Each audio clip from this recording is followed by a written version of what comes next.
was 5 years old, and I've had the wonderful opportunity and privilege to travel around the world and experience transportation systems in places like New York, Rhode Island, Paris, Seoul, South Korea, and here in Phoenix. Like most millennials, I rely heavily on my phone and Google Maps to get around. So without it, I don't typically know where north, south, and east and west are. Good morning, everyone. My name is Dhruv Arora, second-year master's student in computer science. I was born in New Delhi, India, and I have experienced public transport back home in India, in Dubai, and in various cities in the United States. Unlike Cindy here, I don't like to use my phone when I'm traveling. I like to be on my own and explore the city.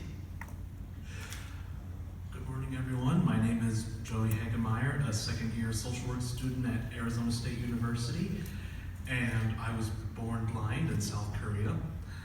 I've had the privilege of using public transit systems in Denver and Tucson, and here in Phoenix, obviously. Unlike Drew and Cindy, with my blindness, even though I don't see my phone, I have vast knowledge of the grid system and north, south, east, and west. And the three of us make up the Metro Valley Aviators!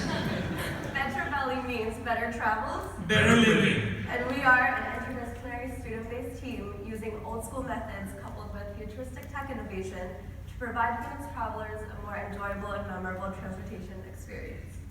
The research approach we focused on was universal design and design for equity.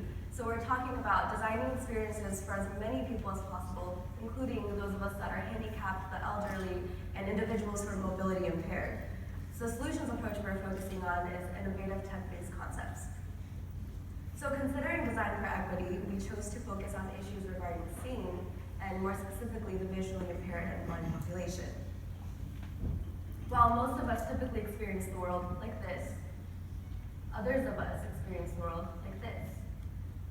And those of us that have reverse tunnel vision see this. And those of us that have tunnel vision see this.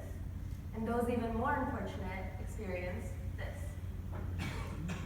So to better understand our users and identify problems in existing transit, we went on field trips. And the first field trip we went on was to the light rail, and we were focusing on a wheelchair perspective. And the second field trip we went on was to the light rail and orbit bus, this time focusing on a blind person's perspective. And the third field trip, we gave Joey a secret destination, and we carefully observed him as he navigated his way through Phoenix to a place he's never been before. And while I know the grid system of Phoenix, this was a challenge because the location was in Cityscape, where Jefferson and Washington streets both become one-way streets and split. And on our fourth field trip, we visited the notorious 19th Avenue McDowell intersection. My favorite intersection in town. So from all of these experiences, I'm going to tell you a story of how we got from segment 1 to segment 3 and all of the issues that we came across. The first issue we came across was, Anyways, the first issue we came across was when we were trying to cross the street to get to the light rail, and we noticed that the sidewalk ramps led us directly into the street and not onto the crosswalk. As you can see on the left, this is problematic for any individual transporting on wheels, whether that's a wheelchair, bike, skateboard. This is even more problematic to the visually impaired and blind community as they rely on these ramps to get onto the streets to cross the street, as you can see on the right. So the everyday act of crossing the street becomes very challenging and even dangerous. On the left, you see how the crosswalk looks like right now, and on the right is our solution. We will have a wider curb ramp. On the beginning of the crosswalk, there will be some textured bumps so that the blind people are aware that they are now at a crossing. While on the street, there will be some textured strips which will guide them all the way through. These textured strips will have solar-powered LED lights which will glow during the night. And what you hear is me using a storm drain while it wasn't built for me.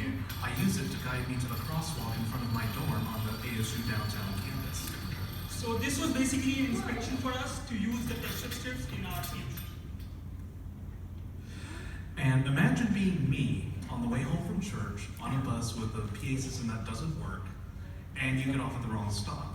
The only way I was able to correct this issue was having to cross Grand Avenue and 19th Avenue, which took 30 minutes. The solution approach here would not only be guiding strips, but also APS signals at all 6 corners of the intersection.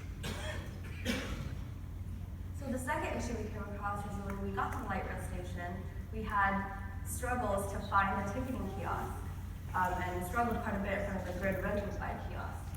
And so this brought up the question, if people who can see have trouble locating it, what do the visually impaired population rely on? We will have a rolling LED sign on top of the kiosk so you can see it from afar. On the bottom of the kiosk, there will be either some texture strips or some magnetic strips which will interact with the blind person's cane and give them an audio cue or a tactile cue like a vibration to indicate the presence of the kiosk. The third issue that we came across was when we found the ticketing kiosk, I had difficulty viewing the screen due to the glare of the sun. So this brought up the question, what are changes we could implement so that the screen can be seen at all times of the day? To further expand on the issue with the sun, for people like me who depend on the braille on the machines, in the summertime it becomes a challenge to read the braille because of the hot sun beating on it. To do away with the heat, we will have a tiltable umbrella structure over the whole kiosk. The screen at the kiosk will automatically adjust the brightness like in a smartphone. Talking about smartphones, we would also like to have touchscreen panels and a better payment system because I've experienced it personally that the kiosk just doesn't accept cards sometimes. Also, on one of our field trips, I was in a wheelchair and I experienced that it was really hard to read the screen from that angle. So we discussed that issue amongst ourselves and then we came up with this. This is a rotating screen with a retina scanner. So what a retina scanner does is it will track where your eyes are and automatically rotate the screen accordingly, making it easy to see from any point of view. As the light rail approached the station, we recognized that for the visually impaired and blind population, there's no way for them to detect where the doors open. And this is problematic as the doors typically open for about 22 seconds at a time, so that doesn't give them much time to get onto the train before it takes off. Consequently, for somebody like me who has to look for the doors, I've ended up missing 2 trains because of the issue. We came up with a very simple and efficient solution here. So if you go to the platform, there are already some texture strips present on the platform. So if you could extend those texture strips to a length, say 2 feet, at exact locations where the doors will open. 2 feet is a good distance because somebody like me could accidentally leap forward the wrong way and fall off the edge of the platform. So for those of us that aren't blind, but are directionally blind like myself, I found myself countless times being on the wrong side of the light rail and going the complete opposite direction I'm supposed to be going. So this brought up the question, what are some changes we could implement to make it easier for those of us that are directionally challenged? We will have a color encoding of different directions where let's say north is red and south is blue. And the LEDs of these respective colors will be placed on each side of the platform, indicating the direction of the traveling train. Also, this project was an opportunity for us to explore some futuristic technology. And with that in mind, we came up with a heads-up display which will be placed on the door of the light rail and will present you with information like the current stop, the next stop, your final destination, and for people like Cindy, the looking direction. To further expand on the technology, I use an app called Blind Square and it helps me locate businesses and it also helps when the APS system doesn't work on the bus and I have to know which intersection I'm at. Blind Square is a really popular app among the blind community. So what we propose is a strategic collaboration between Value Metro and Blind Square, where Value Metro could provide information like the schedule or even the live tracking of the buses and trains. And as Mr. Scott Smith mentioned that we need to inspire more and more people. And I think if this collaboration happens, it will be like it will be one of its kind and it will set an example for the rest of the country. So closing thoughts and conclusions. The research that we've done has been incredibly eye-opening and insightful, sometimes even dangerous to observe. And I hope that we can push further to understand and consider all of the users involved and implement more inclusive designs in our solutions. I had a great time working with Cindy, Joy, and our faculty advisor Dean. Being a technology major, I do believe that this is the way to go forward, but we shouldn't forget who our users are and incorporate their needs in the design process. The research we're doing now is only the tip of the iceberg.